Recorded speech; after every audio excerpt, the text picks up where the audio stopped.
As an individual looking to build, you do not want to lose sight of these costs because it does add up and it is completely going to blow your budget if you do not factor these into your budget. Hello everybody, welcome back to my YouTube channel. On this channel, we do a little bit of everything. We do interviews, we share recipes, and we share tips and some knowledge of building in Ghana.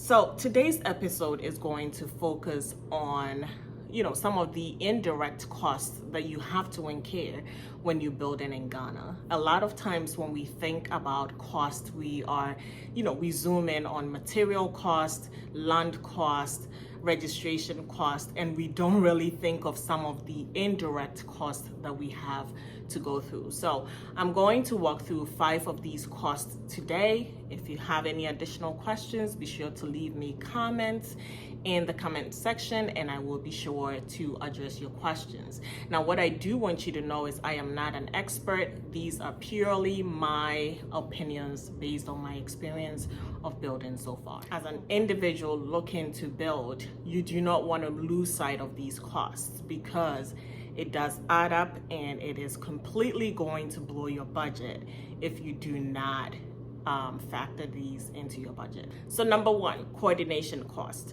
Once you decide you are going to build, you need to find somebody trustworthy to manage the project for you, assuming you are outside of the country, which is my case, right? You want to find somebody who can be on site to manage the builders for you. Sometimes people use their builders as their project managers. So the same builder building your house manages or coordinates all the work related to building. So dealing with vendors, buying the materials, etc. Or you could have a separate individual who all they do is manage the building. In that case, you do want to set aside some money in your budget to take care of this individual. Now, the advice I have for you is if you find somebody trustworthy who is helping you build your house, make sure you take good care of them. You know why? If you take good care of them, there is no reason for them to take anything from you. That is my opinion. And so make sure you are taking good care of the individual, coordinating, all the work related to building your house, because things just don't happen. You need somebody who is going to be coordinating, architects, electricians, plumbers, you name it. There are so many people, so many experts who have to come together to build your home.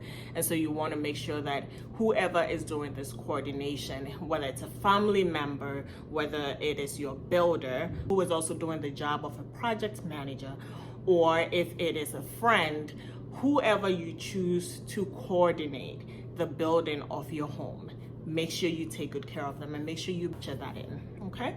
Building a house in another country, in itself is stressful. And so you want to make sure that, you have this individual that can be the intermediary between you and the builders and the architects, plumbers, right? At the end of the day, make sure you are in the loop on everything, right? Don't remove yourself out of the communication completely. So you want to make sure you are in the loop. However, the day-to-day work is going to be coordinated by whoever is on the ground because you're not there. And there's a time difference in the case of the US and Ghana, right? And so you want to make sure when you are fast asleep, somebody on ground is doing your work for you the way you would like it to be done. So make sure you factor this cost into your budget. Number 2, transportation costs. This one I would say I kind of lost sight of. It wasn't like I was thinking that things would transport themselves, but I honestly did not think it would add up as fast as it does, right? Just remember, each time you transport material from the vendor to your site, you will be paying some transportation fee. And for example, for a bag of cement, they would charge like 2 Ghana cedis. So if you're buying 100 bags of cement to transport this, it could be 200 Ghana cedis. And clearly when you're building a house, you are buying lots of bags of cement. So you want to make sure that you are keeping this at the back of your mind, okay? Number 3, telephone cost. If you are outside the country, you would have to make calls to your builder, to your project manager, almost on a daily basis. So you really have to consider, am I going to get phone cards to make these calls? Am I just going to make these calls on my T-Mobile line and take the cost at the end of each month? You have to consider this. Again, you might think it's nothing, but everything adds up. So you want to make sure that you are factoring this into your budget. The beauty about today and social media and just the advancement that we have in technology, the beauty about this is you can be in the US and every day you will be getting updates on the home that you build in Ghana. And how can you do this? You can get this through videos that your builder sends you or your project manager sends you. You can get it through pictures. Make sure that you are consistently requesting for these items, because you want to be sure that the money that you send in home every day, every week, is translating, right? You want to make sure that you can actually see a product that is coming up in the term of a structure, right? You would have to give your builder, your project manager, some kind of an allowance each month to help them facilitate this for you, because telephone bills in Ghana are not cheap. And so asking somebody to send you videos or sending you pictures on a regular basis adds up really quick. So you want to make sure that you take care of them in that sense by budgeting that cost. I would say another cost you want to consider is inflation costs. Prices in Ghana are changing consistently. So you want to make sure that, at the end of the day, you are factoring this into your entire budget. It is almost impossible to say I'm building a house for $40,000 or $30,000 or $25,000 in Ghana. You just can't have a set amount because of the level of inflation that you have to fight against, right? And so, prices of cement could be 37 Ghana cedis 5 months ago, and today it is 48 Ghana cedis. That is how quickly prices change. A ton of iron rods, right, started at 2,000 something Ghana cedis when we started building, and today it's gone up to 6,100. It's almost hard to budget anything. However, it is important that as you set your budget, you factor all of these additional costs in. If you can do that, if you can give yourself some kind of allowance, I think that you will end up with a beautiful place that is somewhat within the budget that you had originally set for yourself. The other cost that I deem it necessary to have as part of your budget is land guards costs. Okay, let me break that down. Basically, a land guard, a self-appointed individual who takes care of your land. Yes, there are people like that. You can go into a community, buy a land, and one day you show up at your land, you have 5 men who approach you and say, you got to pay us a fee for taking care of your land. And you like, who are you again?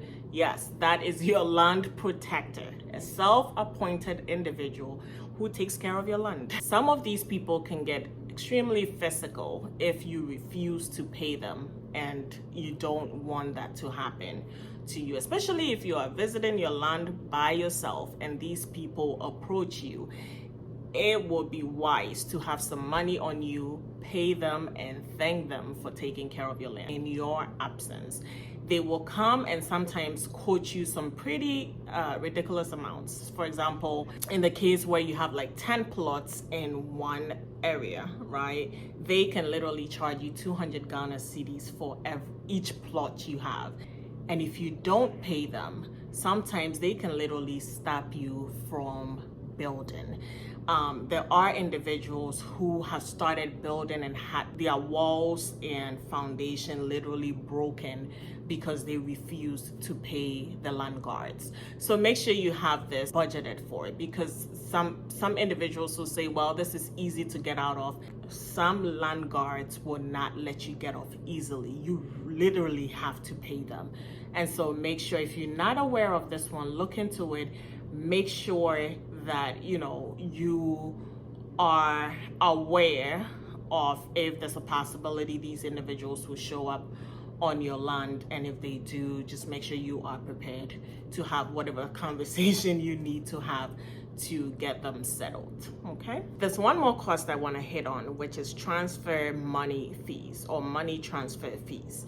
You will incur some cost whilst transferring money to your builder or your project manager, especially if you're living outside of Ghana. I currently use World Remit. I used to use Western Union back in the day, but I realized that, you know, the rate they offered was a lot lower than what I could get with other companies. So I started working with World Remit. I absolutely love them. Your money will be in Ghana in a matter of minutes, but there are fees that you have to incur. In addition to that, when the money gets to Ghana, there is a 1% fee that is charged. And so the individual that you send in the money to is getting the net of that amount. Right, so for example, if you send 1,000 Ghana cedis, there is a 1% fee that is also charged on the other side when they go to withdraw the money. So your builder, your project manager is going to be receiving a net amount of 990 I almost said dollars, 990 Ghana cedis instead of the 1,000 Ghana cedis that you had originally sent. So you have to factor all of these. I mean, building a house could be thousands and thousands of Ghana cedis, and the Momo money charges add up really fast. Okay, so make sure you check out my first and second episodes. In my first episode, I walk you guys through what my roadmap would be if I did move back to Ghana, right? What are the 5 things I would consider before moving back home? In the second video, I walk you guys through whether I would buy, build, or rent. Before I sign off, I would like to say, if you are building in Ghana, a big congrats to you. If you're looking to build in Ghana, continue pursuing that dream. It is possible. I know the hardship a lot of people go through is finding the right people to help them build the house. That is the toughest hurdle you have to get through. But if you do find the right person, it's absolutely rewarding to see that project go from foundation to the top. And so just hang in there, pray about it, and definitely do the best you can. If you have done all you can and you cannot find somebody to help you build, buying is definitely an option, but I will say be careful what you put your money towards. You have worked too hard for that money, and you want to make sure you don't throw it away, okay? And hey, be kind and listen to one another, because it makes a whole lot of difference. You be safe out there.